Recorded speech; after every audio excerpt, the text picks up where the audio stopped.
The ache in my shoulders had become a familiar companion. I'd been hunched over Theodore Carrington's mahogany desk for the past 3 hours, organizing contracts that represented more money than I'd see in a lifetime. Each page was a reminder of the empire he'd built. Legitimate real estate holdings that concealed something far darker beneath their polished surface. My fingers cramped around the pen as I initialed another document, the scratch of ink on paper the only sound in his vast corner office.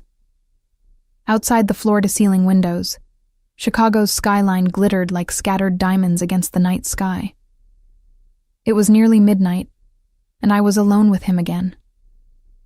I could feel Theo's presence without looking up. He sat across the room in his leather armchair, ostensibly reviewing financial reports on his tablet, but I knew better. I'd learned to recognize the weight of his gaze over these 11 months working as his personal assistant. The air always changed when he watched me, grew heavier, electric, charged with something I didn't dare name. You missed a signature on page 7. His voice cut through the silence, deep and controlled. That voice had haunted my dreams for months now, whispering things I'd never let him say in reality. I flipped back through the stack, finding the blank line. Sorry, I'll fix it. You're tired. Not a question. He noticed everything. I'm fine, Mr. Carrington.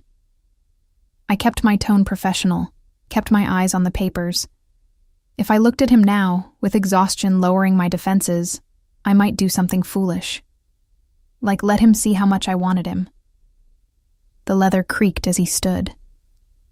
I felt rather than saw him approach, every nerve in my body attuned to his movement. He stopped behind my chair, close enough that his cologne, something expensive and woodsy, enveloped me. How many times do I need to tell you to call me Theo? His hand came to rest on the back of my chair, just inches from my shoulder. We've worked together almost a year, Tessa. The formality is getting tiresome. My name in his mouth always sounded like a caress. I swallowed hard, forcing myself to stay still. It's more appropriate this way. Appropriate. He said the word like it tasted bitter. Is that what concerns you? Propriety? Everything about this concerns me, I wanted to say. The way my heart races when you walk into a room, the way I find excuses to work late just to be near you, the way I imagine your hands on me when I'm alone at night. Instead, I said, the contracts are almost finished. I should have everything ready for tomorrow's meeting with Mr. Volkov. The mention of his business associate shifted something in the air. Theo's hand moved from the chair to my shoulder, a touch so light it could have been accidental, but wasn't. Nothing Theo did was accidental.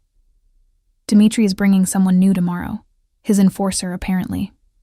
His thumb traced a small circle against my blouse, sending heat spiraling down my spine. I want you in the meeting. I should have said no. These weren't the kinds of meetings a personal assistant typically attended. But I nodded, because saying no to Theo Carrington was like trying to stop a force of nature. Good. His hand lingered another moment before he stepped away, returning to his chair. Finish up. I'll have Marco drive you home. Marco, one of Theo's many security men who shadowed him everywhere. I'd gotten used to their presence. These silent sentinels who materialized from nowhere whenever Theo needed them. What I hadn't gotten used to was the way they all looked at me, like they knew something I was trying desperately to ignore. The rest of the documents took another hour. Theo stayed the entire time, working in companionable silence that felt more intimate than it should. When I finally stood to leave, stretching my stiff muscles, he was already on his feet. I'll walk you down. He didn't wait for agreement, just held the door open with an expectant look. The elevator ride to the ground floor was torture. We stood on opposite sides of the small space, but I felt him everywhere. His eyes tracked my reflection in the polished doors. My own face looked back at me, dark circles under hazel eyes, blonde hair escaping its professional bun, lips I'd chewed anxiously throughout the evening. You work too hard. Theo said quietly. A laugh escaped me before I could stop it. That's rich, coming from you. You're here more hours than I am. I have nothing better to do with my time. Something in his voice made me finally look at him. His gray eyes held mine with an intensity that stole my breath. What's your excuse? The truth clawed at my throat. I'm avoiding an empty apartment where my mother's hospice bed is a constant reminder that I'm losing her. I'm drowning in debt to people who will break my legs if I don't pay soon. I'm staying late because being near you is the only time I feel anything other than terrified. Same as yours, I lied. Nothing better to do. The elevator dinged. Marco waited by a sleek black car, his bulk unmistakable even in the dim parking garage. Theo's hand found the small of my back, guiding me forward. That simple touch sent electricity racing through my body. Tomorrow, 10 a.m., he reminded me as Marco opened the rear door. Don't be late. I slid into the car, acutely aware of his eyes following me. Only when Marco pulled away did I let myself sag against the leather seat, releasing the breath I'd been holding. My phone buzzed. A text from the hospice nurse. Your mother had a rough night. She's asking for you. Guilt crashed over me. I'd been so consumed with Theo, with this dangerous attraction, that I'd almost forgotten about Mom's latest treatment failure. The experimental drug that was our last hope had failed. Without it, she had maybe 3 months. 3 months. And I was $70,000 in debt to Vincent Russo, a loan shark whose patience had run out 2 weeks ago. The money I'd borrowed for Mom's treatment. The money I couldn't possibly repay on my assistant's salary. The money that was going to get me killed. I closed my eyes, letting the city lights blur past the window. Tomorrow's meeting with Dmitry Volkov. Tomorrow I'd sit across from Theo and pretend my world wasn't crumbling. Tomorrow I'd keep every desperate secret locked away and do my job. Tomorrow I'd face the man I couldn't have and remember all the reasons why. And the morning arrived too quickly.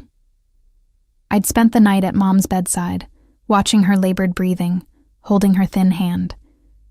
She'd been beautiful once, before the cancer ate her from the inside out. Now she was a ghost of herself, fading a little more each day. You look tired, sweetheart, she whispered as dawn broke through the hospice room's window. I'm fine, Mom. I squeezed her hand gently. Just work stress. Her eyes, the same hazel as mine, studied my face. You're lying. You've always been a terrible liar. I almost laughed. If she only knew how much I'd been lying lately. Get some rest. I'll be back tonight. The commute to Carrington Tower was a blur. I changed in the building's restroom, swapping jeans for the navy pencil skirt and cream blouse I kept in my locker for emergencies. Professional armor to hide the fact that I was falling apart. Theo's office was on the 42nd floor. I'd barely stepped off the elevator when his door opened. He stood there in a charcoal suit that emphasized his broad shoulders, his dark hair swept back from a face that belonged on magazine covers if it weren't for the hardness in his eyes. That hardness spoke of violence, of power, of a man who'd built an empire through means I tried not to think about. You're early. His gaze swept over me, lingering on my face. But you look exhausted. Rough night? I'm fine, I said for the second time in as many hours. Where do you need me for the meeting? He studied me another moment, jaw tight, then gestured to his office. They'll be here in 30 minutes. I want you taking notes on everything discussed. Dimitri's new enforcer makes me nervous. I need every detail documented. I settled into the chair across from his desk, pulling out my tablet. Theo remained standing by the window, staring out at the city he controlled from this glass tower. The silence stretched, comfortable in a way that terrified me. How had this become comfortable? How had I let myself get so tangled up with a man who lived in shadows? Tessa. My name pulled me from my thoughts. Theo had turned from the window, hands in his pockets, expression unreadable. If something was wrong, you'd tell me. Wouldn't you? The question caught me off guard. What do you mean? I mean you've worked for me for 11 months. In that time, you've been unfailingly punctual, thorough, professional. But the past few weeks, you've been distracted, worried. He took a step closer. I want to know why. Because I'm dying inside watching my mother fade. Because I owe money to a man who'll kill me if I don't pay. Because every moment with you makes it harder to breathe. Personal issues, I managed. Nothing that affects my work. Everything about you affects your work. Another step. He was close now, close enough that I had to tilt my head back to maintain eye contact. If you're in trouble, I can handle it. The words came out sharper than intended. I don't need rescuing, Mr. Carrington. Something flashed in his eyes. Frustration, maybe, or hurt. But before he could respond, his phone buzzed. He glanced at it, jaw tightening. They're early. He straightened his tie, a habitual gesture I'd memorized. Remember, take notes on everything, especially anything that feels off. The next 10 minutes passed in tense preparation. Theo's demeanor shifted, the man I'd glimpsed moments ago disappearing behind a mask of cold authority. This was the Theo Carrington the city feared, the untouchable crime lord who'd taken his father's struggling organization and turned it into an empire. When Marco opened the door to admit Dmitry Volkov and his companion, I had my tablet ready, my expression schooled into professional neutrality. Dmitry I'd met before, a silver-haired Russian in his 50s with sharp eyes and an easy smile that never reached those eyes. He greeted Theo with the casualness of old associates, though I'd learned nothing in their world was ever casual. It was his companion who made my stomach drop. Vincent Russo, the loan shark I owed $70,000 to. The man whose calls I'd been avoiding for weeks. The man who'd promised to make an example of me if I didn't pay by the end of the month. Our eyes met across the room. Recognition flickered in his, recognition and something worse. Calculation. Theo, my friend, Dmitry was saying. Let me introduce Vincent Russo, best enforcer I've ever worked with. Figured you two should meet. Theo's gaze swept over Vincent, assessing. I've heard the name. Your reputation precedes you. Vincent's smile was all predator. All good things, I hope. His eyes slid to me, lingering in a way that made my skin crawl. Though I have to say, Dmitry didn't mention you had such beautiful staff. The temperature in the room dropped 10 degrees. I felt it, the shift in Theo's energy, the way he went absolutely still beside his desk. When I dared glance at him, his expression was carved from ice. My assistant is off limits, Theo said quietly. Too quietly. I'd learned that when Theo got quiet, people got hurt. I'd suggest you remember that. Vincent raised his hands in mock surrender, but his smile widened. No offense intended, just making an observation. Make your observations elsewhere. Theo's voice could have frozen hell itself. He moved then, positioning himself between Vincent and me in a gesture so blatantly protective, it made my heart stutter. Tessa, take your notes from over there. He indicated a chair in the corner, farther from Vincent. I moved on autopilot, acutely aware of 3 sets of eyes tracking my movement. Dmitry looked amused. Vincent looked calculating. Theo looked murderous. The meeting should have proceeded to business. Instead, Vincent couldn't seem to stop looking at me. Every few minutes, his gaze would drift my way, appraising me like merchandise. And each time it did, Theo's jaw would tighten another notch. You seem distracted, Vincent, Theo finally said, his tone deceptively mild. Perhaps you'd prefer to have this meeting another time. Not at all. Vincent leaned back in his chair, completely at ease despite the death in Theo's eyes. I'm just trying to place where I've seen your assistant before. She looks familiar. My hands froze over the tablet. This was it. He was going to tell Theo about the debt, about how desperate I'd been, about everything I'd tried so hard to hide. I doubt you've met. Theo's voice was steel wrapped in silk. Tessa doesn't exactly run in your circles. Maybe not. Vincent's smile turned knowing. But Chicago's not that big. People cross paths. They don't cross paths with her.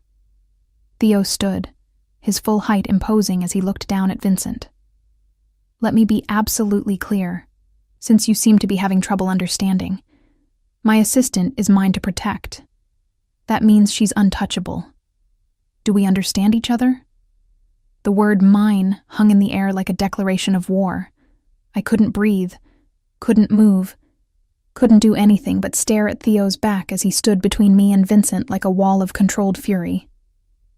Dimitri cleared his throat. Perhaps we should reschedule. That won't be necessary. Theo cut him off. Vincent just needed a reminder about professional boundaries. I'm sure he's got it now. He turned those cold gray eyes on Vincent. Haven't you? Vincent's smile didn't waver, but something dangerous flickered in his expression. Crystal clear, Carrington. Your assistant is off limits, though you might want to ask her why she looks so nervous right now. My blood turned to ice. He was going to do it. He was going to destroy everything. Get out. Theo's voice was barely above a whisper, but it carried the weight of absolute command. Both of you. This meeting is over. Dimitri stood immediately, years of experience telling him when to retreat. But Vincent took his time, making a show of straightening his suit jacket, his eyes finding mine one last time. Pleasure meeting you, Tessa, he said, my name deliberate. I'm sure we'll be seeing each other again soon. The threat was unmistakable. And from the way Theo's hands clenched at his sides, he heard it too. When the door finally closed behind them, the silence was deafening. I couldn't look at Theo, couldn't face whatever questions he was about to ask. My entire body trembled as I clutched the tablet like a lifeline. Tessa. His voice was different now, not cold but searching. Look at me. I forced my eyes up. He'd moved closer, standing just a few feet away, his expression a mixture of concern and barely restrained violence. How do you know Vincent Russo? The question I'd been dreading, the one that would unravel everything. I don't, I lied, and watched something in his eyes shatter. Don't lie to me. He took another step forward. I've learned to read you over these months. You're terrified right now, and it's not because of me. It's because of him. So I'll ask again. How do you know Vincent Russo? My throat closed up. I couldn't tell him. Couldn't admit I'd borrowed money from a loan shark, that I was drowning in debt, that I was exactly the kind of liability he couldn't afford to have in his organization. It's personal, I whispered.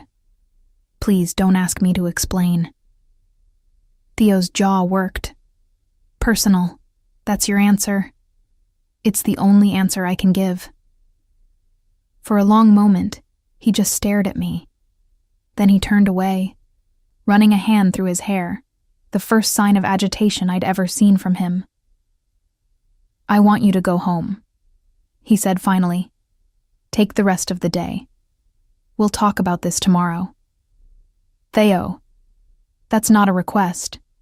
He wouldn't look at me. Go home, Tessa. Before I say something we'll both regret. I gathered my things with shaking hands, acutely aware that everything had just changed. At the door, I paused, some desperate part of me needing to explain, to make him understand. I'm sorry, I said quietly.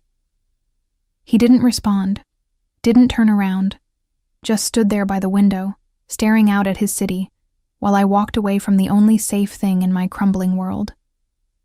I didn't know it then, but Vincent Russo was already planning his next move, and when he made it, Everything I'd tried to protect would come crashing down around me. The cage had closed. I just hadn't realized I was already trapped inside. The hospice room smelled of antiseptic and death. I'd been sitting by Mom's bed for 3 hours, watching her sleep, when my phone buzzed for the 15th time. I ignored it like I'd ignored the previous 14 calls from unknown numbers. Vincent was making his move. I'd expected it the moment I left Theo's office yesterday, but the speed still caught me off guard. First came the flowers, white lilies, the kind you send to funerals, delivered to the hospice with a card that read, "Time's running out." Then the texts from burner phones, each one a reminder of what I owed, what would happen if I didn't pay. But it was the photo that made my hands shake. A picture of me leaving Carrington Tower yesterday, taken from across the street. The message beneath it was simple. Your boss can't protect you from everything. I deleted it immediately, but the damage was done. Vincent knew where I worked, where my mother was dying, probably where I lived. He'd done his homework, mapping out every piece of my life he could use as leverage. Tessa? Mom's voice was barely a whisper. Her eyes opened, clouded with morphine, but still sharp enough to see through me. What's wrong? Everything. My world is falling apart, and I can't stop it. Nothing, Mom. Just work stress. The lie came easily now, practiced over weeks of hiding the truth. How are you feeling? Like I'm dying. Her attempt at humor broke my heart. Which, to be fair, I am. She reached for my hand with fingers that felt like bird bones. You look scared, baby. Talk to me. I wanted to. God, I wanted to pour out everything. The debt, Vincent's threats, my impossible attraction to Theo, the way I felt like I was drowning with no way to surface. But she had enough burdens without adding mine to the weight. I'm fine. I lied again. Really, you should rest. Her fingers tightened on mine with surprising strength. I'm your mother. I know when you're lying. Whatever's happening, whatever you're hiding. She broke off, coughing, and I had to help her sit up until the fit passed. When she could breathe again, her eyes held mine with fierce determination. You've always been too proud to ask for help, just like your father, but pride is a luxury we can't afford anymore. Before I could respond, the door opened. I expected the nurse. Instead, Marco filled the doorway, his bulk somehow polite in the small room. Miss Morgan. His gravelly voice was respectful but firm. Mr. Carrington would like to see you, now. My stomach dropped. I'm with my mother. He's aware. He said to tell you it's urgent. Marco's expression softened fractionally as he looked at Mom. We can wait in the hall while you say goodbye. The we registered. I glanced past him to see another of Theo's security men stationed outside. How long had they been there? How had I not noticed? Go, Mom said, reading my hesitation. Whatever this is about, it sounds important. I kissed her forehead, promised to return later, and followed Marco into the hallway. His partner, a younger man I didn't recognize, fell into step behind us. How long have you been watching me? I asked as we headed for the elevator. Marco's expression remained neutral. Since you left the office yesterday. Boss's orders. He's having me followed? He's having you protected. The distinction seemed important to Marco. There's a difference. The elevator ride down was silent, but my mind raced. Theo had put security on me without asking, without telling me. Part of me wanted to be angry about the invasion of privacy. The larger part was terrified about what it meant. We exited into the parking garage where a black SUV waited, engine running. Marco opened the rear door, and I slid in before I could second-guess myself. The interior was leather and luxury, but it was the laptop open on the seat beside me that caught my attention. A note was stuck to the screen in Theo's decisive handwriting. Watch this. Then we talk. I picked up the laptop with trembling fingers. The video was already queued up, time-stamped from this morning. Security footage from somewhere, a restaurant maybe, based on the booth seating visible in frame. Vincent Russo sat across from a man I didn't recognize. The audio was clear enough to hear their conversation. "So Carrington's assistant is the one who owes you?" the unknown man asked. Vincent's smile was cruel. 70 grand. She borrowed it for her mother's cancer treatment. Experimental drugs, very expensive, very unsuccessful. And she can't pay? Not even close, which is where it gets interesting. Vincent leaned forward, lowering his voice but not enough to escape the recording. Carrington's got it bad for her. Saw it yesterday. The way he looked at her, positioned himself between us. That's not just boss protecting employee. That's possession. So you use her to get to him? Better. I use her to make him vulnerable. Get her to feed us information, or threaten to tell Carrington about her debt and see him go ballistic trying to protect her. Either way, we leverage the weakness. Vincent's expression turned calculating. Dimitri wants to move against Carrington's territory. This girl is our way in. The video ended. I sat frozen in the back of the SUV, my blood ice in my veins. Vincent wasn't just collecting a debt. He was weaponizing it, using me to hurt Theo. The driver pulled up to Carrington Tower. Marco opened my door, his expression grim. 42nd floor. He's waiting. I made it to Theo's office on autopilot, my mind still processing what I'd heard. Marco opened the door for me, then closed it quietly, leaving us alone. Theo stood by his window again, his thinking spot I'd learned. He didn't turn when I entered. "I've had Vincent Russo under surveillance for 6 weeks," he said quietly. "Dimitri's been making noise about expansion, and Vincent is his new muscle. I needed to know what they were planning." He finally turned to face me. In the afternoon light, I could see the shadows under his eyes, the tension in his jaw. He'd been up all night, I realized. Watching that footage, connecting the dots, understanding exactly how deep my trouble went. "I didn't know the woman he was talking about was you." His voice was carefully controlled, but fury simmered beneath. "Not until I saw this morning's footage. Then suddenly, everything made sense. Your distraction, your exhaustion, the fear in your eyes yesterday when he walked in. Theo. $70,000. He said the number like it physically hurt him. For your mother's treatment. You borrowed from a loan shark instead of asking me for help." The accusation in his voice stung. "We barely knew each other when I needed the money. You were my boss, not my—" I stopped, unable to finish the sentence. "Not my what? Friend? More? Not your what, Tessa?" He crossed the distance between us in 3 strides. "Finish that sentence. Tell me what you think I am to you." I backed up until I hit his desk. "My employer, that's all." "Liar." The word was soft but absolute. He braced his hands on the desk on either side of me, caging me in. "You feel this between us. I know you do.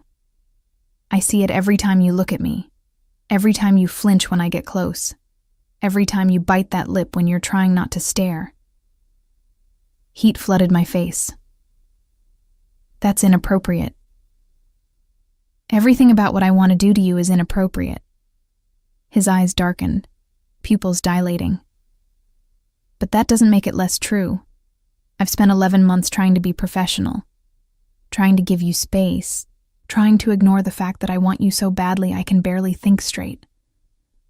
And the whole time, you were drowning and didn't trust me enough to tell me. It's not about trust. Then what is it about?"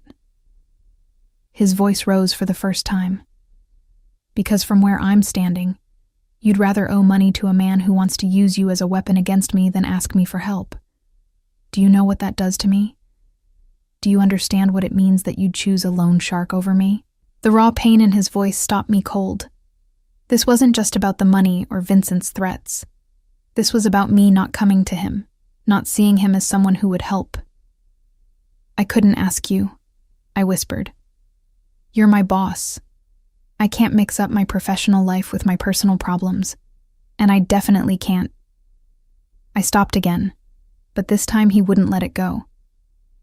Can't what? His face was inches from mine now.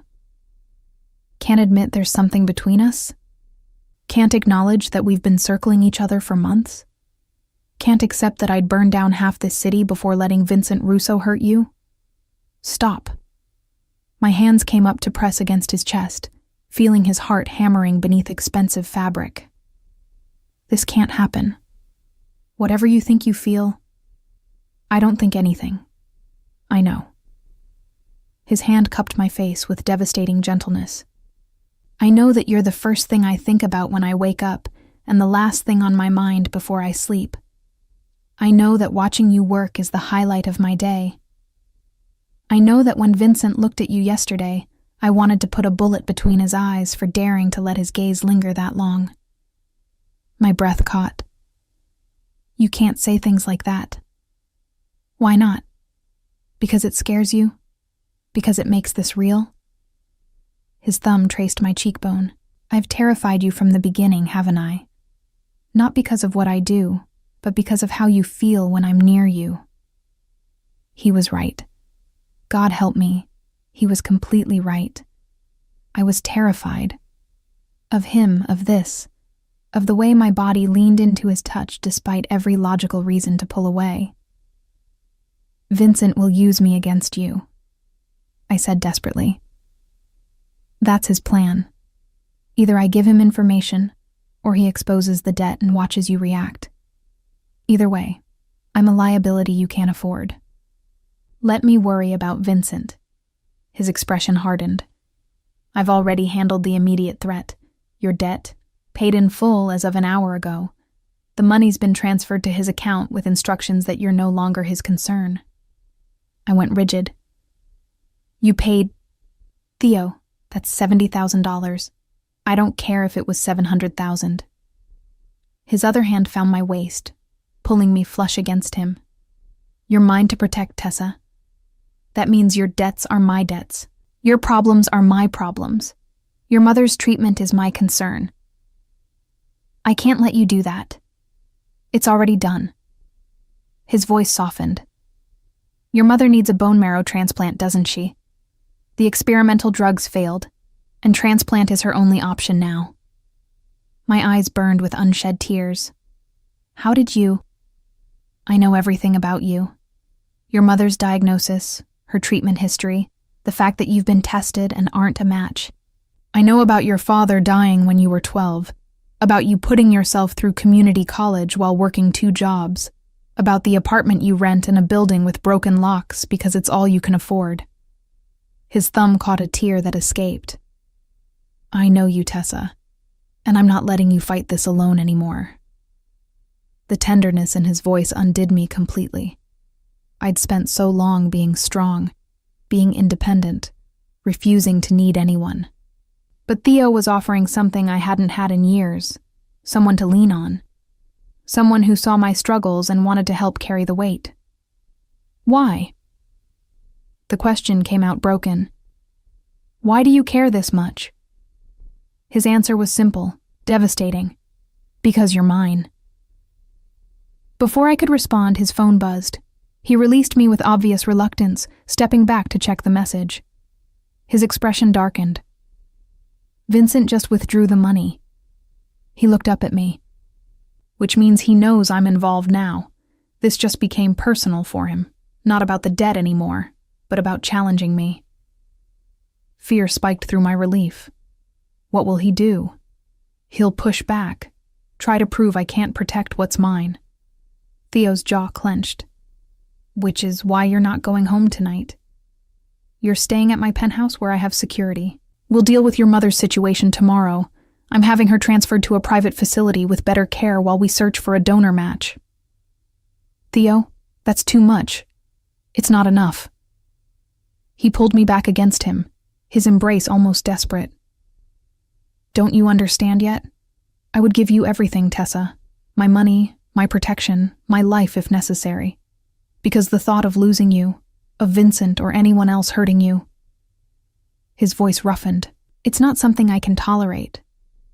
I should have pulled away, should have maintained boundaries, kept things professional. Instead, I let myself lean into his strength, breathing in his scent, allowing myself this moment of being held by someone who actually wanted to shoulder my burdens. I'm scared, I admitted against his chest. I know. His lips brushed my hair. But you don't have to be scared alone anymore. The phone buzzed again. Then again. Theo tensed, reading the messages over my shoulder.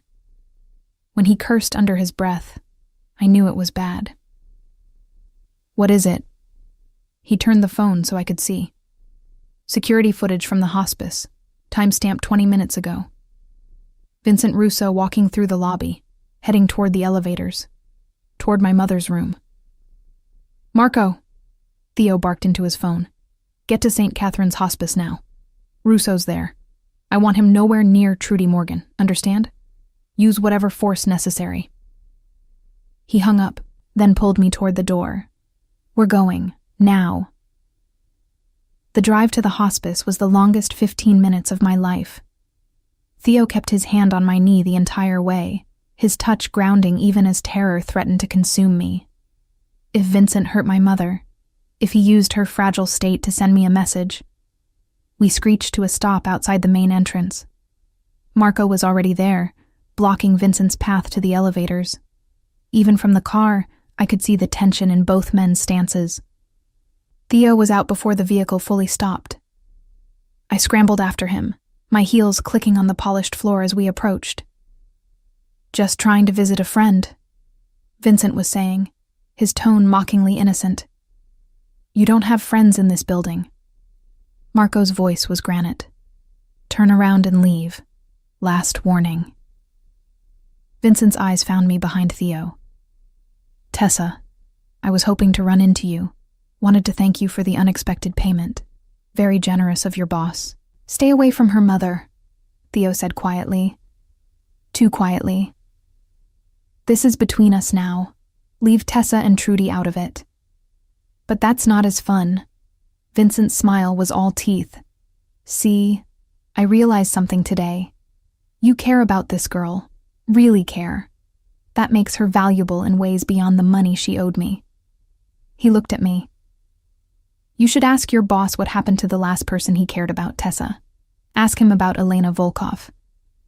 Theo went absolutely still.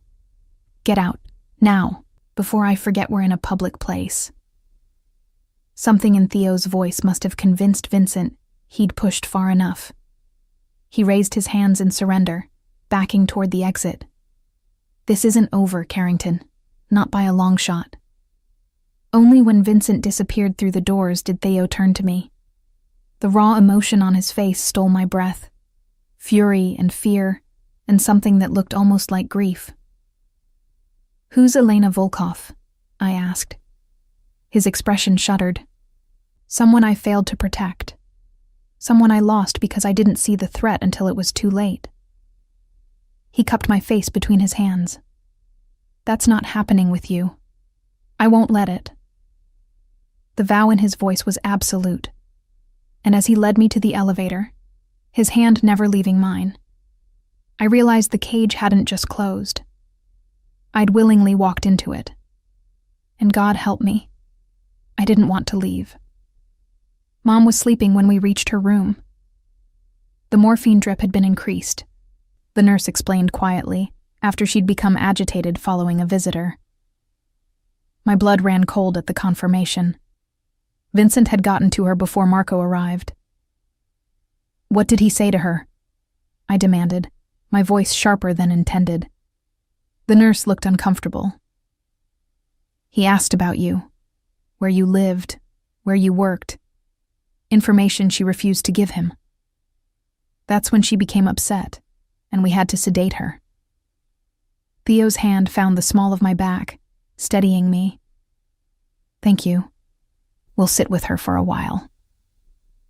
Once we were alone, I sank into the chair beside Mom's bed, taking her hand in mine. She looked so fragile, her skin paper thin, her breathing shallow. The idea of Vincent in this room, threatening her, using her to get to me. I should have told you sooner. The confession spilled out before I could stop it. About the debt, about Vincent, about all of it. Maybe if I had, he wouldn't have. "This isn't your fault." Theo crouched beside my chair, his hand covering both of mine. Vincent would have made his move regardless. Men like him always do. Men like him. I looked at Theo, really looked at him. What about men like you? You've been so careful to keep me separate from your business, but we both know what you really do. The real estate empire, the legitimate holdings. That's not where your power comes from, is it? He was quiet for a long moment. No, it's not. Tell me about Elena Volkov. His jaw tightened. That's not a conversation for here. Then where? Because you're asking me to trust you with my life, with my mother's life, and I don't even know what happened to the last person you tried to protect. Something in my voice must have reached him because he stood, running a hand through his hair in that gesture of agitation I'd only seen twice before. Fine, but not here. Your mother needs rest. And this conversation... He stopped. It requires privacy. 30 minutes later, we were in Theo's penthouse. I'd never been here before. Had only heard rumors about the top-floor apartment that took up the entire 45th story of Carrington Tower. The reality was breathtaking. Floor-to-ceiling windows overlooking the Chicago skyline, minimalist furniture in shades of charcoal and cream, artwork that probably cost more than most people made in a lifetime. But it was the photo on his desk that stopped me. A young woman, maybe 20, with dark hair and Dmitry Volkov's eyes. She was laughing in the picture, caught in a moment of pure joy. "Elena," I said softly. Theo nodded, pouring 2 glasses of whiskey from a crystal decanter. He handed me one before settling onto the leather sofa, his expression distant. She was Dmitry's daughter. We grew up together. Our fathers did business, so we were constantly around each other. She was like a sister to me. The past tense wasn't lost on me. I sat beside him, close enough to offer comfort, but not touching. What happened? I was 24, just taking over my father's operations after he had a heart attack. Elena was 20, studying art history at Northwestern, completely removed from the family business. Or so I thought. He took a long drink. Turned out she'd been dating someone, a rival family's enforcer. She thought it was secret, thought she could keep those worlds separate. But she couldn't. No, her boyfriend was using her to get information on Dmitry's operations. When I found out, I tried to warn her, tried to make her see what he really was. She didn't believe me. Said I was just being overprotective, that not everyone in this life was a monster. His voice roughened. 2 weeks later, she was dead. Car accident officially. But I knew better. So did Dmitry. Her boyfriend had gotten what he needed, and she'd become a liability. The grief in his voice was raw, even after what I assumed were years. I'm sorry. I failed her. He set his glass down with controlled precision. I saw the threat. I knew what would happen, and I still couldn't protect her. Because I respected her independence, I gave her space to make her own choices, and those choices got her killed. Understanding dawned. That's why you're so intense about protecting me, why you paid my debt without asking, why you have security following me. You're not going to make the same mistake twice. No, I'm not. He turned to face me fully. Elena died because I wasn't decisive enough, Because I let her push me away when I should have pulled her closer and kept her safe whether she wanted it or not. I won't make that mistake with you, Tessa. I can't. The conviction in his voice should have frightened me. Instead, it stirred something deep in my chest, a warmth that had been growing for months, fed by late nights in his office, by the way he looked at me like I was precious, by moments like this where he let me see beneath the controlled exterior. What are you saying exactly? I asked quietly. I'm saying you're mine to protect now, officially, completely. He reached for me, his hands framing my face with devastating gentleness. I'm saying I've spent 11 months trying to keep things professional, trying to give you space, trying to ignore what I feel every time you walk into a room. But after today, after Vincent, after seeing how close I came to losing you, his forehead touched mine. I'm done pretending this is just about protection or professional responsibility. It's more. You're more. My heart hammered against my ribs. Theo, I know the risks. I know you work for me, that there's a power imbalance, that this complicates everything. I know you probably think I'm being possessive and overbearing and crossing a dozen lines. His thumb traced my lower lip. But I also know that when I thought Vincent might have hurt you today, something in me broke. The idea of you scared and alone, of you in danger. I can't tolerate it, Tessa. I won't. This is crazy. But even as I said it, my hands came to rest on his chest, feeling his heart race beneath my palms. We barely know each other outside of work. This intensity, this possessiveness, it's too much too fast. Is it? His eyes searched mine. You've been in my office every day for 11 months. I know how you take your coffee, black with 1 sugar, but only in the morning. You drink it plain after noon. I know you bite your thumbnail when you're concentrating, that you tuck your hair behind your right ear when you're nervous, that you have a small scar on your left wrist from a childhood bike accident. I know you're left-handed, but you learned to use your right because your father was left-handed, and after he died, using your left felt wrong. Each observation hit like a physical touch. I hadn't realized he'd been paying such close attention, learning me the way I'd been learning him. I know you prefer chocolate to vanilla, he continued, his voice dropping lower. That you hate wearing heels but do it anyway because you think it makes you look more professional. I know you read mystery novels on your lunch break and always skip to the last page first because you can't stand not knowing how it ends. I know your mother's favorite flowers are sunflowers, that you wanted to be a writer before life got in the way, that you're terrified of deep water because you almost drowned when you were 8. Stop. My voice broke. How do you know all of that? Because I've been obsessed with you since the day you started working for me. His confession was raw, unguarded. You walked into that interview wearing a suit 2 sizes too big, borrowed from someone, I later found out, and you looked me in the eye and told me you weren't qualified for the position, but you were desperate and willing to work harder than anyone else I could hire. That honesty, that fire. I was lost right then. The memory flooded back. I'd been so nervous that day, fresh from being laid off from my previous job, drowning in my mother's medical bills even then. I'd applied for the assistant position expecting nothing, and somehow Theo had looked past my lack of qualifications and given me a chance. You hired me because you were attracted to me? The question came out accusatory. No, I hired you because you were hungry and honest and clearly smarter than your resume suggested. The attraction was just, he smiled wryly, an unexpected complication, one I've spent almost a year trying to ignore. Why tell me now? Because Vincent forced my hand. Because keeping you at arm's length isn't keeping you safe. It's making you vulnerable. If you're going to have a target on your back because of me, you deserve to know why. His hands tightened on my face. You deserve to know that this isn't just protection. It's possession. It's wanting you so badly I can barely function. It's needing you close where I can keep you safe and see you and know you're okay.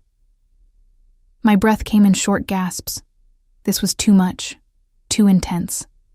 But God help me. Part of me wanted it. Wanted him. Had wanted him for months while telling myself it was impossible. Inappropriate. Dangerous. What about my choice in this? I whispered. You keep saying I'm yours, but you haven't asked if I want to be. Something flickered in his eyes. Vulnerability I'd never seen before. You're right. I'm so busy trying to protect you that I haven't given you any agency. He pulled back slightly, giving me space. So, I'm asking now. Tessa Morgan, do you want this? Do you want me? Knowing what I am? Knowing the life I lead? Knowing that being with me means entering a world of danger and moral compromise? The honest answer terrified me. I don't know what I want. Everything's happening so fast. My mom, the debt, Vincent, you. I can't think straight. Then don't think. His voice was pure temptation. For once, don't analyze or overthink or worry about all the ways this could go wrong. Just tell me, when I touch you like this. His fingers traced down my throat. Do you want me to stop? No. The admission escaped before I could censor it. When I look at you the way I am right now, like I want to devour you, does it scare you? Yes. My hands fisted in his shirt. But not the way you think. It scares me because I want it. Because every time you get close, I forget all the reasons why this is a terrible idea. His smile was slow, predatory. Good. Because I'm done giving you space to overthink this. I'm done pretending I don't want you. I'm done being professional when all I want is to make you mine in every way that matters. He kissed me then. Not gentle, not asking permission, but claiming. His mouth moved over mine with desperate hunger, and I responded instinctively, matching his intensity. My fingers tangled in his hair as his hands gripped my waist, pulling me into his lap. This was madness. We were in his penthouse. I was still reeling from Vincent's threats. My mother was dying, and I was kissing my boss like the world was ending. But none of that mattered when Theo's tongue swept against mine, when his hand slid beneath my blouse to find bare skin, when he groaned my name like a prayer. Say it, he demanded against my lips. Say you're mine. Some last vestige of self-preservation made me hesitate. This doesn't solve anything. Vincent's still a threat. My mother's still dying. All our problems are still... I'll handle Vincent. I'll get your mother into the best treatment facility in the country and we'll find a donor. I'll solve every problem you have, Tessa. But I need you to give me this. His eyes burned into mine. I need you to choose me. Choose us. Choose to stop fighting this thing between us. The desperation in his voice undid me. Here was one of Chicago's most powerful men, someone who could have anything he wanted, begging me to choose him. Not demanding, not taking, asking. What happens if I say yes? I asked. What does choosing you mean exactly? It means you let me protect you. It means you stop trying to handle everything alone. It means... He took a shaky breath. It means you're mine, and I'm yours. Completely. No more boundaries, no more professional distance. Just us, figuring this out together. The offer was tempting. Too tempting. Because beyond the physical attraction, beyond the heat between us, was something deeper. Theo saw me. Really saw me. My struggles, my fears, my desperate attempts to keep everything together. And instead of judging, he wanted to help carry the weight. I'm not saying I'm agreeing to everything, I said carefully. But maybe we could try. See what this is when we're not pretending it doesn't exist. His smile could have lit the Chicago skyline. That's all I'm asking for. A chance to prove you belong with me. He kissed me again, slower this time, savoring, And as I melted into him, letting him pull me closer, I realized I'd already made my choice.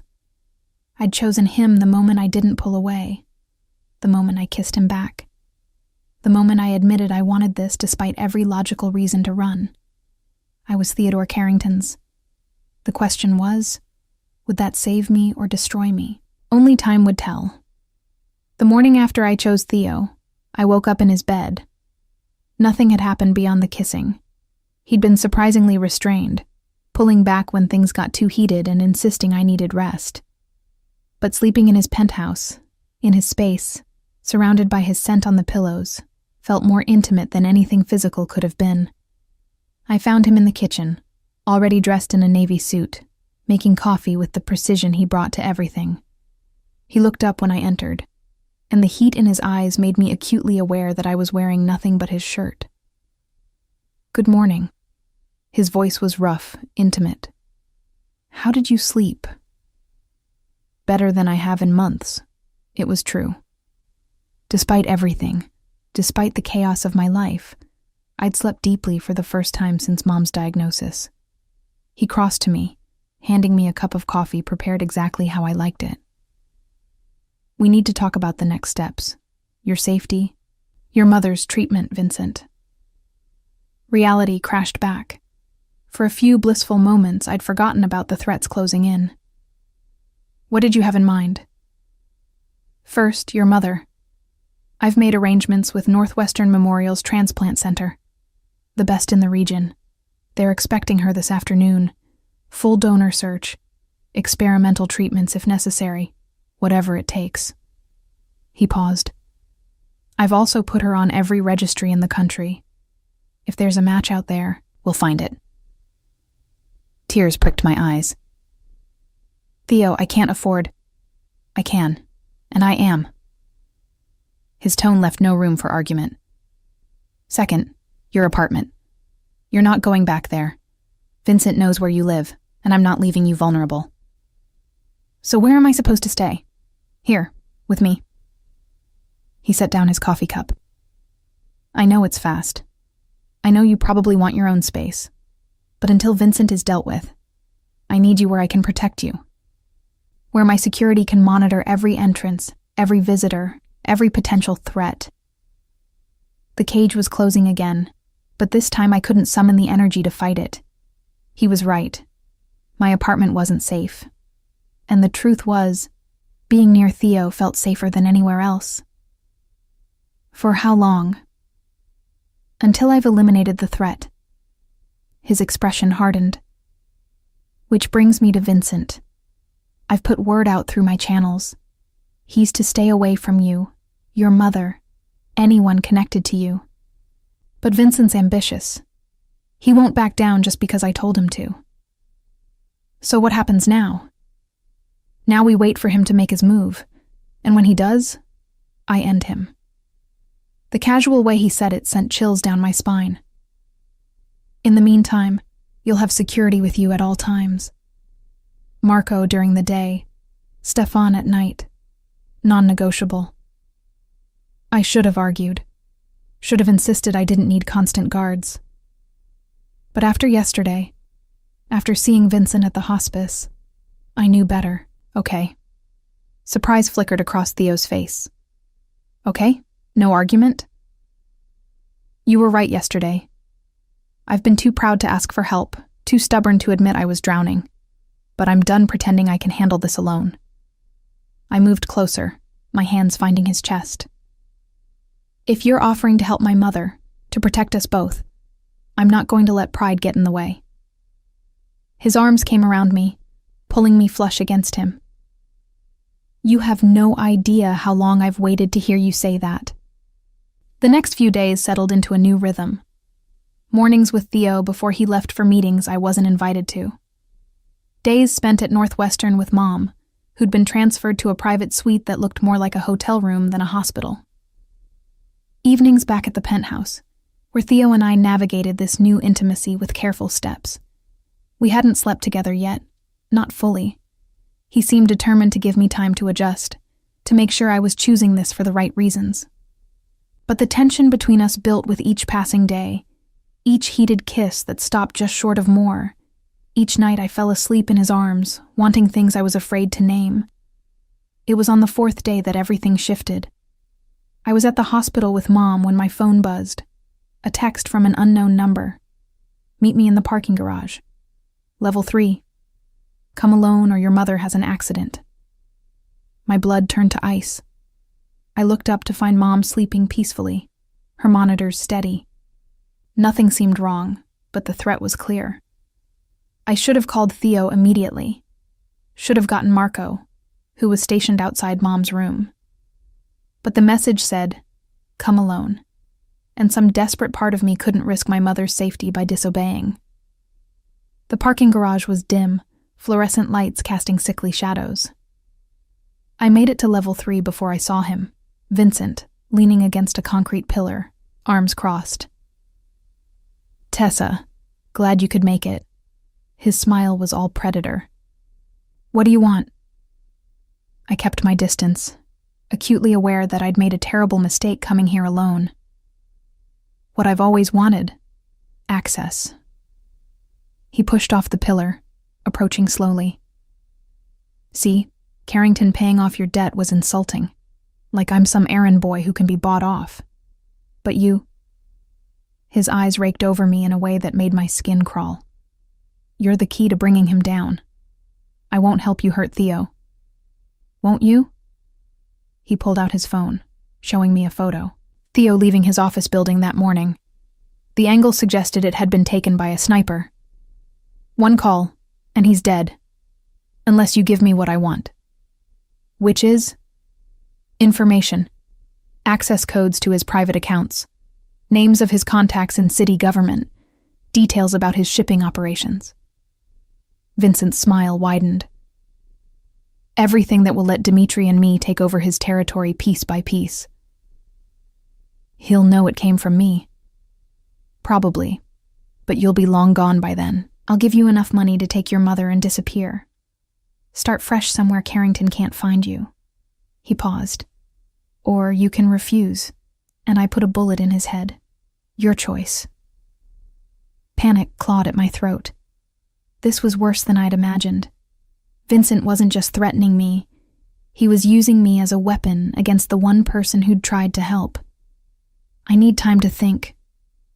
You have until tomorrow night. Meet me here, same time, with the information. Or Carrington dies. Vincent turned to leave, then paused. Oh, and Tessa?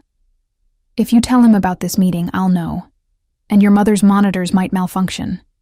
Accidents happen in hospitals all the time. He disappeared into the shadows, leaving me shaking in the empty garage. I made it back to Mom's room on autopilot. Marco looked up from his phone when I entered, frowning. You okay? You look pale. Fine, just needed some air. The lie came automatically, but guilt churned in my stomach. I should tell him. Should call Theo immediately. But Vincent's threat echoed in my mind. If you tell him, I'll know. How would he know? Did he have someone watching? Someone in Theo's organization feeding him information? That night, back at the penthouse, Theo knew something was wrong. You've barely eaten. He gestured to my untouched plate. And you've been quiet all evening. What's going on? Just worried about Mom. Another lie. They were piling up, suffocating me. The donor search hasn't turned up anything yet. It's only been 4 days. These things take time. He reached across the table, taking my hand. Hey, look at me. I forced myself to meet his eyes, those gray eyes that saw too much. Whatever it is, you can tell me. We're in this together now, remember? His thumb stroked across my knuckles. No more secrets. The irony nearly broke me.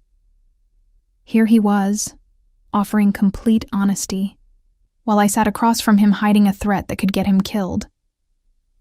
But what choice did I have? If I told him, Vincent might follow through. If I didn't, I'd be betraying the one person who'd actually tried to save me. I'm just tired.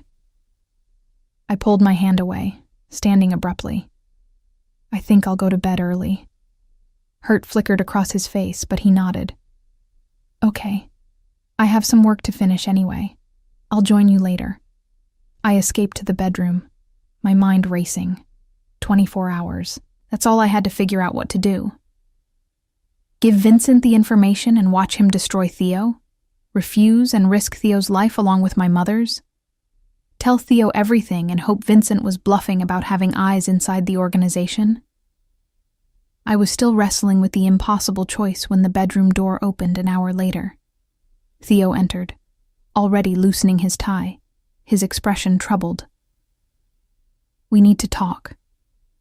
He sat on the edge of the bed, his body language tense, and this time, I need you to be completely honest with me. My heart stopped. About what? About where you went this afternoon. Marco said you disappeared for 20 minutes. Security footage shows you going to the parking garage. His eyes held mine. Who did you meet, Tessa? The direct question shattered my resolve. I couldn't lie to him, not when he was looking at me like that. Not when he'd given me so much and asked for so little in return. Vincent, I whispered. He texted me, threatened my mother if I didn't come alone. Theo went absolutely still. What did he want? Information about your business. Access codes, contact names, shipping details. Tears spilled down my cheeks. He said if I don't give it to him by tomorrow night, he'll kill you. And if I tell you, he'll hurt my mother. He said he has someone watching. Someone who'll know if I talk. Son of a bitch. Theo stood, pacing to the window. He's trying to isolate you, make you think you have no options. It's a classic manipulation tactic. But what if he's telling the truth? What if he does have someone inside your organization? Then we find them and eliminate them. He turned back to me, his expression hard. But first, we deal with Vincent. Permanently. The certainty in his voice should have frightened me. Instead, it brought relief. How? By giving him exactly what he wants. Or at least, making him think we are. Theo pulled out his phone, sending a rapid series of texts. You're going to that meeting tomorrow, but you won't be alone. And the information you give him will be carefully designed to expose his own operation while protecting mine. He'll know it's fake. Not if we're smart about it. I'll have my tech team create access codes that look legitimate, but actually trigger alerts when used. Names of contacts that are really undercover FBI agents. Shipping manifests that lead nowhere. His smile was cold. Vincent wants to use you as a weapon against me? Fine. We'll use him to clean up Dimitri's entire operation. I stared at him, seeing for the first time the tactical mind that had built his empire. This wasn't just about brute force. It was chess, played with lives and loyalties, and careful manipulation. What about the threat to my mother? I'm moving her tonight, to a private facility outside the city where Vincent can't reach her. She'll have round-the-clock security and better care than Northwestern can provide. He crossed back to me, pulling me to my feet. And you? You're staying right here where I can protect you. No more secrets, Tessa. No more trying to handle threats alone. If Vincent or anyone else comes after you, you tell me immediately. Understood? I nodded, relief and guilt warring inside me. I'm sorry I didn't tell you right away. I was just so scared. I know. He kissed my forehead, gentle despite the violence simmering beneath his surface. But you're mine to protect now. That means trusting me to keep you safe, even when it's hard. Especially when it's hard. Mine. That word again, claiming and possessive. But this time, instead of frightening me, it felt like a promise. A vow that I wasn't alone anymore. What happens after tomorrow? I asked. After we trap Vincent? After tomorrow, you're safe. Your mother's safe. And Vincent Russo learns what happens to people who threaten what's mine. His eyes darkened with promise and threat. But tonight, you're here with me, and I'm not letting you out of my sight. He pulled me into bed, tucking me against his chest with possessive tenderness. And as I lay there, listening to his heartbeat, I realized I'd stopped fighting the cage. Because maybe it wasn't a cage at all. Maybe it was armor. Protection against a world that had tried to break me. Maybe being Theodore Carrington's was exactly where I needed to be. The 24 hours before the meeting with Vincent passed in a blur of preparation. Theo's tech team, people I'd never met, who appeared in the penthouse like ghosts and disappeared just as quickly, created an entire fabricated digital trail. Access codes that would trigger silent alarms. Contact lists filled with federal agents posing as corrupt officials. Shipping manifests that would lead Vincent straight into an FBI sting operation. He won't suspect it's fake? I asked for the 10th time, watching them work. Theo's hand found the small of my back, grounding me. He'll suspect, but his greed will override his caution. Men like Vincent always think they're smarter than they are. That evening, as the sun set over Chicago, Theo pulled me into his office. The city sprawled beneath us, millions of lights beginning to flicker on as darkness fell. From up here, it looked peaceful. Beautiful, even. Nothing like the dangerous game we were about to play. I need you to understand something. Theo turned me to face him, his hands cupping my face.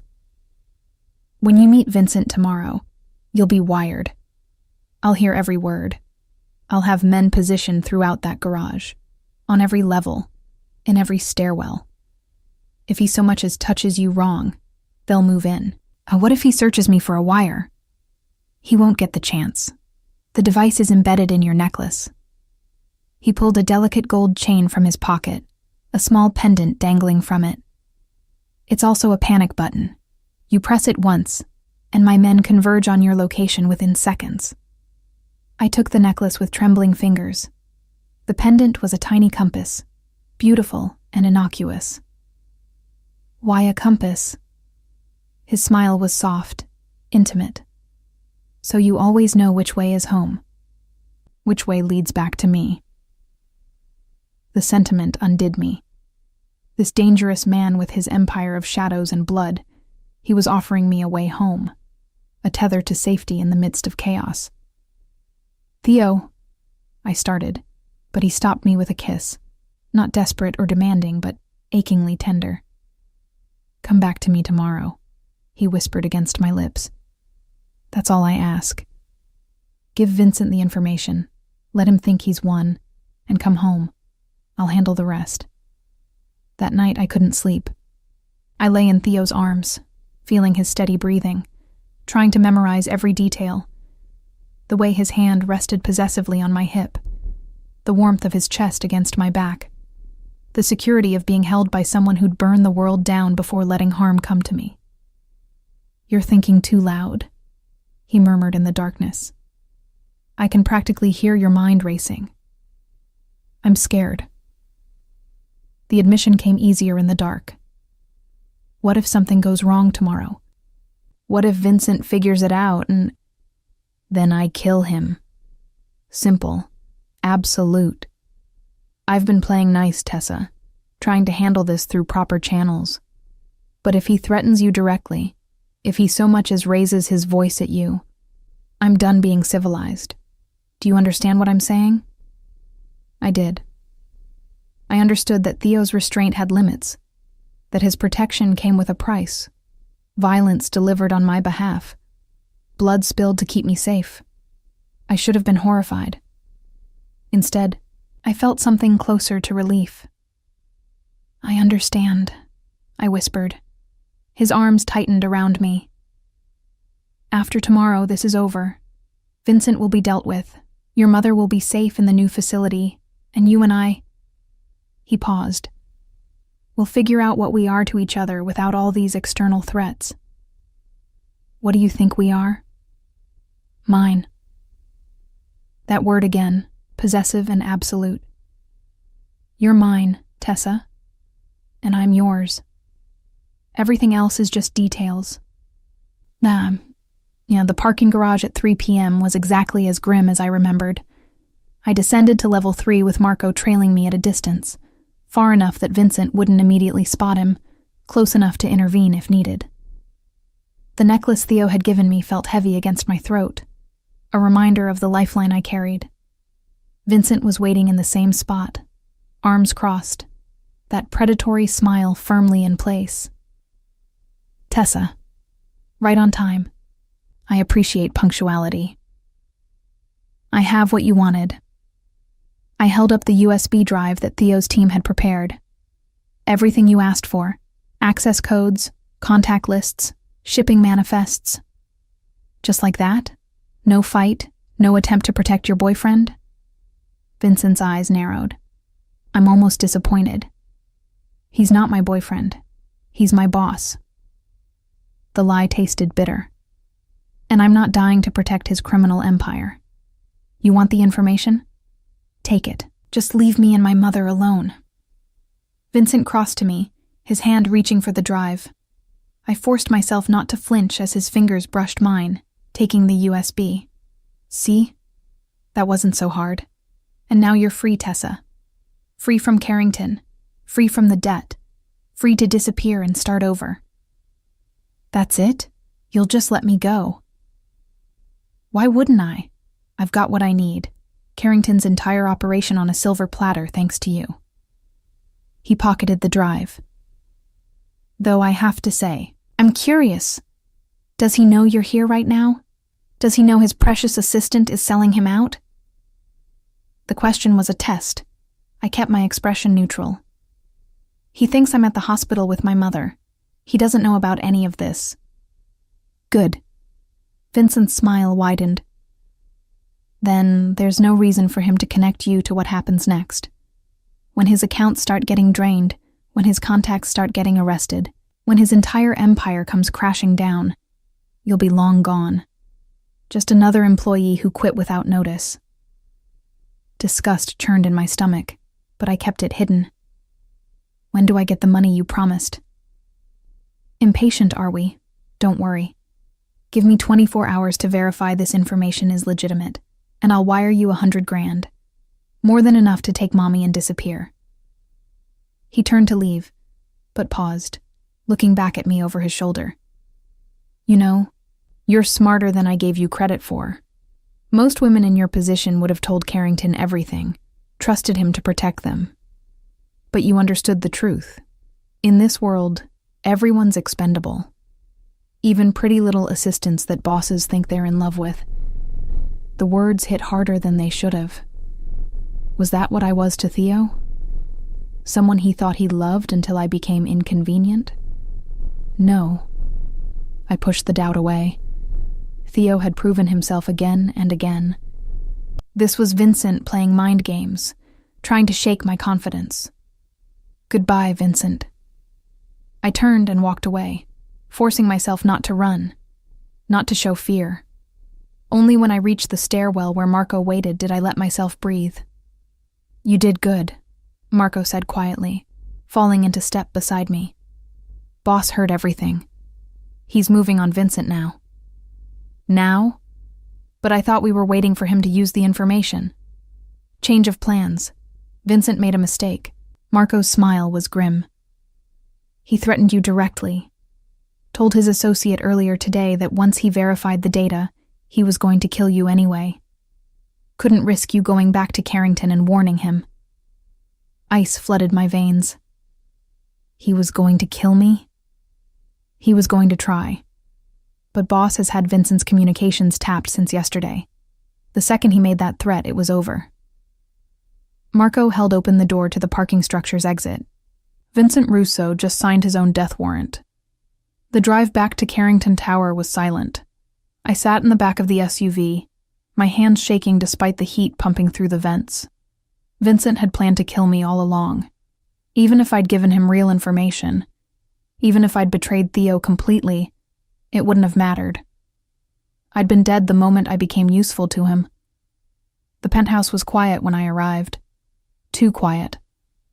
I found Theo in his office, standing by the windows, his phone pressed to his ear. He was speaking in rapid Italian, his tone cold and commanding. When he saw me, something in his expression shifted, the coldness melting into relief. "Handle it," he said into the phone, then ended the call. 3 strides and he was across the room, pulling me into his arms with desperate intensity. "You're safe.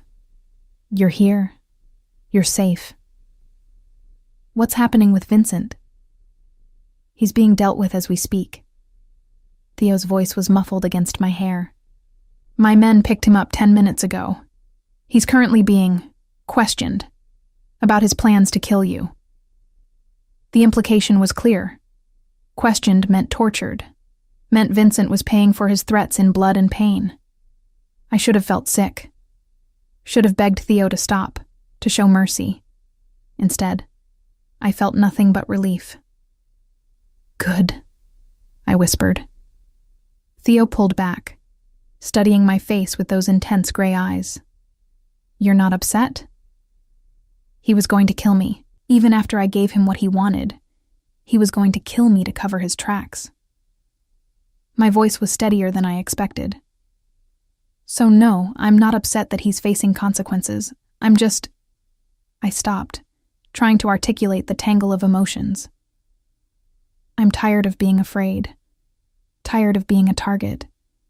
Tired of people thinking they can use me and throw me away. No one is ever using you again." His hands framed my face. "And anyone who tries to hurt you will answer to me. Permanently." The vow should have frightened me. Instead, it felt like absolution. Permission to stop fighting, to let someone else be strong for me.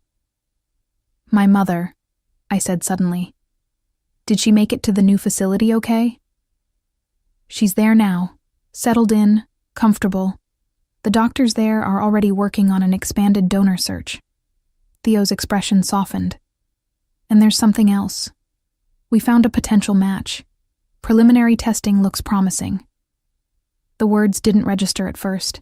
Then they hit like a physical blow. "A match? For the transplant?" "It's not confirmed yet. But the donor registry flagged someone this morning. A 90% match. They're running more detailed tests now, but the transplant coordinator is optimistic." Tears streamed down my face before I could stop them. After months of bad news, of treatments failing, of watching my mother fade, finally, a ray of hope. "How did you—" I couldn't finish the question. I put her case in front of every specialist in the country, called in every favor I had, made it clear that finding a donor for Trudy Morgan was my personal priority. He wiped my tears with his thumbs. "I told you I'd fix this, Tessa. I keep my promises." I kissed him then, pouring everything into it. Gratitude and relief and something deeper, something I wasn't ready to name but could no longer deny. He responded instantly, his arms crushing me against him, his mouth claiming mine with desperate hunger. "Bedroom," he growled against my lips. "Now." "Yes." No hesitation, no doubt, just certainty that this was right, that he was right, that after months of circling each other, we were finally ready. He lifted me without breaking the kiss, carrying me through the penthouse to his bedroom. Our bedroom now, I realized. Somewhere along the way, this had become home. As he laid me on the bed, his eyes dark with desire and something fiercer, I reached for him. "Make me yours," I whispered, completely. His smile was pure possession. "You already are. I'm just making it official." What followed was a claiming in every sense of the word. Not gentle, not tentative, but fierce and absolute. A sealing of the bond that had been building between us since that first day in his office. Afterward, wrapped in his arms, I felt something settle deep in my chest. The fear that had been my constant companion for months, It was gone, replaced by certainty. I was Theodore Carrington's, and he was mine. The cage had become a sanctuary, and I had no intention of ever leaving. I woke to sunlight streaming through the floor-to-ceiling windows and the realization that everything had changed. Theo's arm was draped possessively across my waist, his breathing deep and even against my neck. For the first time in months, I felt at peace. That peace lasted exactly 10 minutes. My phone buzzed on the nightstand, a call from Northwestern Memorial. My heart stopped as I answered, terrified that something had happened to Mom during the night. "Miss Morgan, this is Dr. Patel from the Transplant Center. I have excellent news. The potential donor we identified has been confirmed as a match. We'd like to schedule the transplant for next week if your mother is strong enough." The words didn't seem real. I'd spent so long preparing for the worst that hope felt foreign, dangerous. "Next week? That's so soon. The donor is available now, and your mother's recent tests show she's stable enough for surgery. I know this is sudden, but with her condition, we don't want to delay." Dr. Patel's voice was gentle. "This is the miracle you've been waiting for, Miss Morgan. Let's not waste it." After I hung up, I turned to find Theo awake, watching me with those intense gray eyes. "Good news? They found a match. A real match. The transplant is scheduled for next week." The words came out choked with emotion. "She's going to live, Theo. My mom is going to live." He pulled me into his arms, and I let myself break down completely. All the fear and exhaustion and desperate hope I'd been carrying for months poured out in shaking sobs against his chest. "I told you I'd fix it," he murmured into my hair. "I told you I'd save her." "Thank you." It wasn't enough. Could never be enough for what he'd given me. "Thank you for everything." His hands tightened on me. "You don't need to thank me for taking care of what's mine. That's what I do, Tessa. I protect the people I love." Love. The word hung between us, heavy with meaning. He'd said it so casually, like it was simply a fact rather than a declaration. "You love me?" I whispered. "Did you think this was just about wanting you? About possession?" He tilted my face up to meet his gaze. "I've been in love with you for months, Tessa. Since before I had any right to be. Since before you were ready to hear it. But yes, I love you. Completely. Irrevocably." The honesty in his voice, the vulnerability in his eyes, it shattered the last of my defenses. "I love you too," I admitted. "I think I have for a while now. I was just too scared to let myself feel it." His kiss was achingly tender, a promise and a claim and a celebration all at once. When we finally broke apart, both breathing hard, he rested his forehead against mine. "After the transplant, after your mother is recovering, we need to talk about our future, about what you want this to be." His thumb traced my lower lip. "I know I've been overbearing, possessive, demanding, but I need you to understand. This isn't temporary for me. I want you in my life permanently, in every way." Before I could respond, his phone rang. The ringtone was one I'd learned to recognize. Marco, calling with urgent business. Theo's expression hardened as he answered. "What is it?"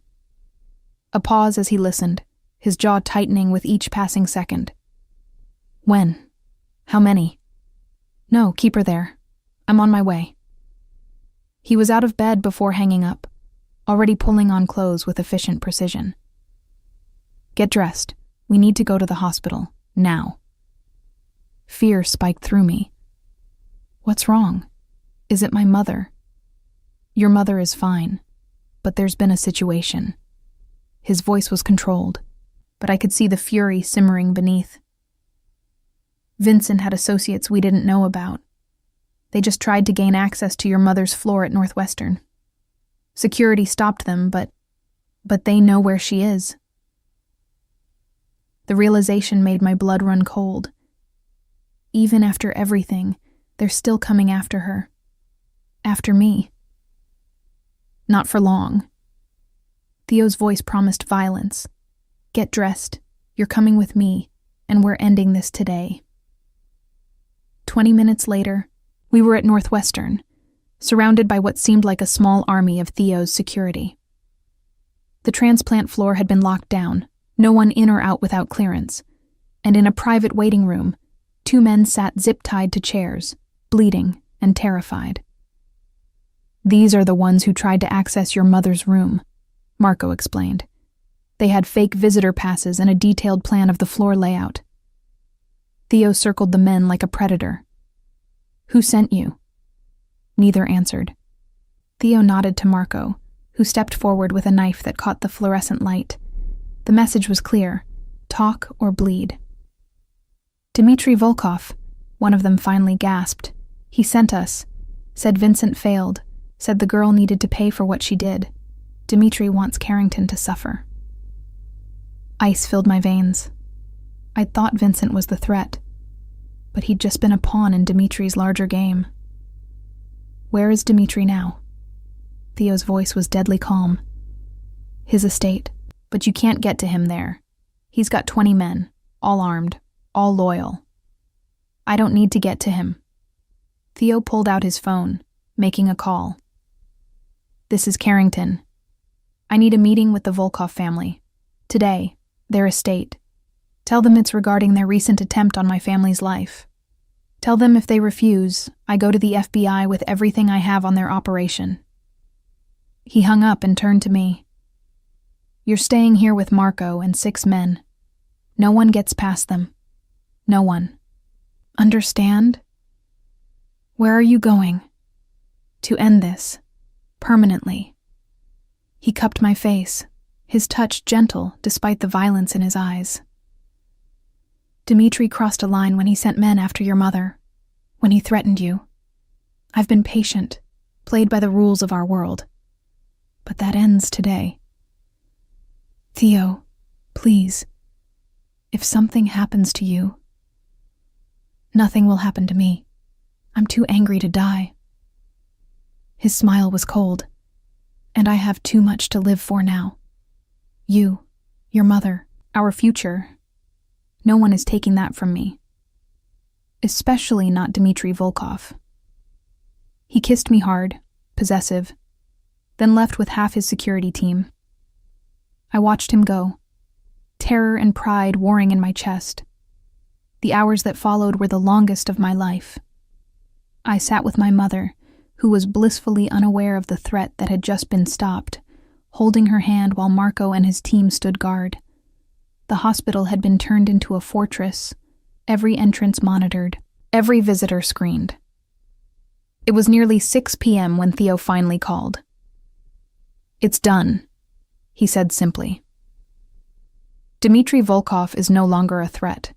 His organization is being absorbed by families more amenable to peace, and his associates have been given a very clear message about what happens when someone threatens what's mine. Relief washed through me. Are you okay? Are you hurt? I'm fine. Better than fine. I'm coming to get you.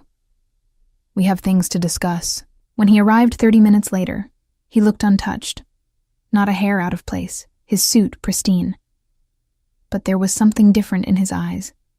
A satisfaction. A finality. What happened?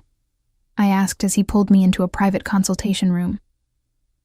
I made Dmitry an offer he couldn't refuse.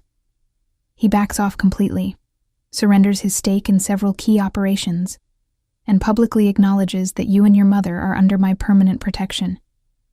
In exchange, he gets to keep breathing.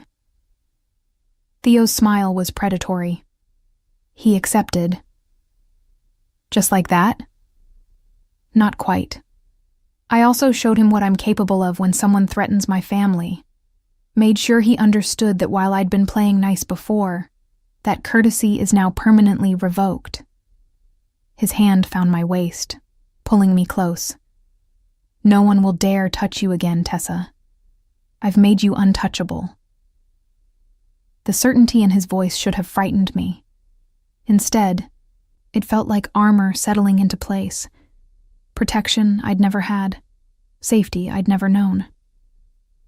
"What does this mean for us?" I asked. "It means I'm done hiding what you are to me. Done pretending this is casual or temporary." He reached into his pocket, pulling out a small velvet box. "It means I want to make this official."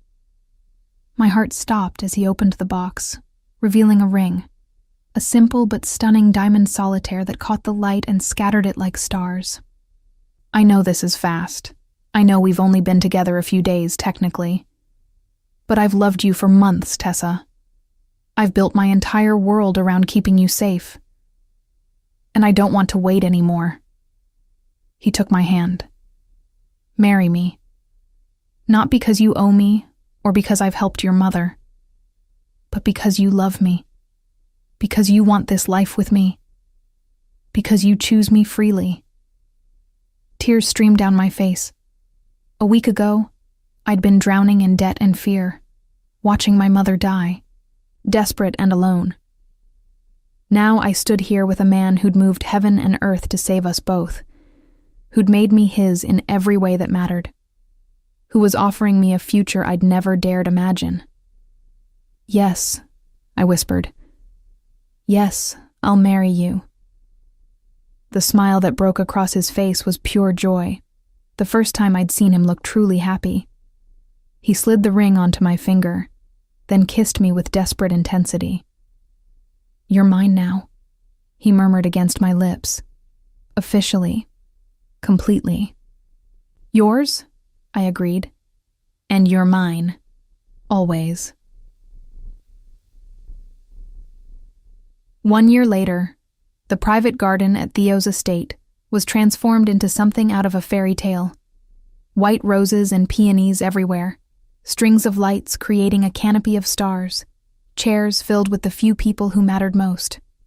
I stood in the bridal suite, Mom beside me in her wheelchair, recovered from the transplant, cancer-free for 8 months now, growing stronger every day. She was crying as she helped adjust my veil. "You look beautiful, baby," she whispered. "So beautiful. And so happy." I was happy, deliriously, impossibly happy. The past year had been a whirlwind. Mom's successful transplant, moving permanently into Theo's penthouse, gradually integrating into his world while maintaining my own identity. He'd supported my decision to go back to school, to pursue the writing degree I'd abandoned years ago. I'd learned to navigate his business empire, become someone the families respected, proven I was more than just Theo's weakness. I was his strength, his partner, his equal. "It's time," Marco said from the doorway, looking uncomfortable in his formal tuxedo. "Boss is getting anxious." I laughed, kissing Mom's cheek before taking Marco's offered arm. He'd become like a brother over the past year, and it felt right that he'd walk me down the aisle. The ceremony was small, just family and close associates. But when I stepped out into the garden and saw Theo waiting at the altar, the rest of the world disappeared.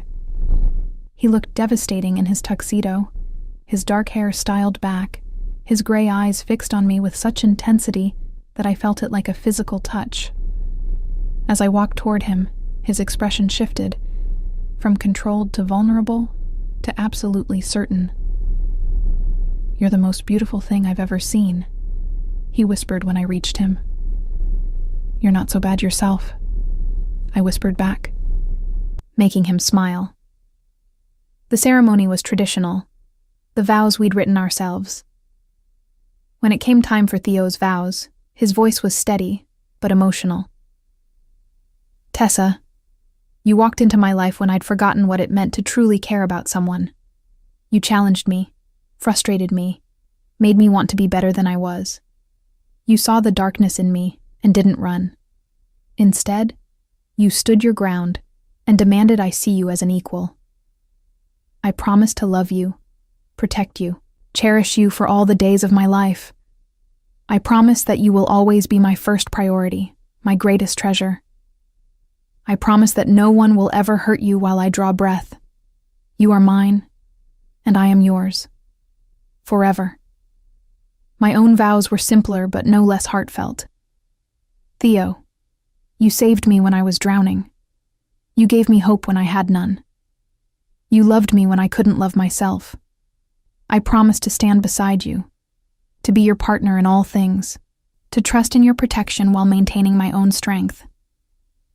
I promise to love you fiercely, completely, without reservation. You claimed me as yours, and I accept that claim, because you're mine too, forever.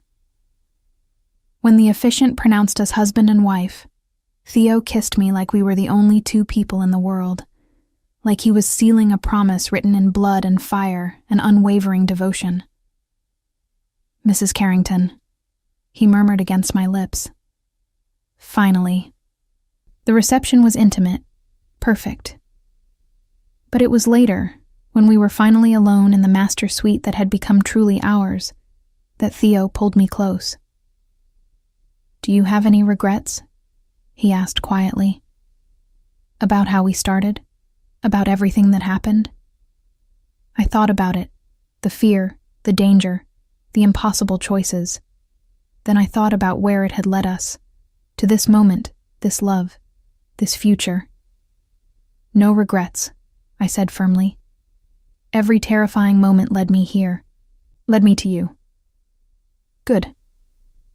His hands framed my face with that familiar possessive gentleness. Because I'm never letting you go, Tessa Carrington. You're stuck with me now. Promise? I smiled. Promise. He kissed me softly. You and me, against the world, forever. And as he carried me to our bed, claiming me once more as his wife, his partner, his everything, I knew that forever with Theodore Carrington was exactly where I belonged. The cage had become a sanctuary.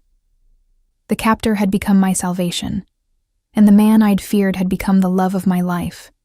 This was my happily ever after, hard-won, fierce, and absolutely perfect.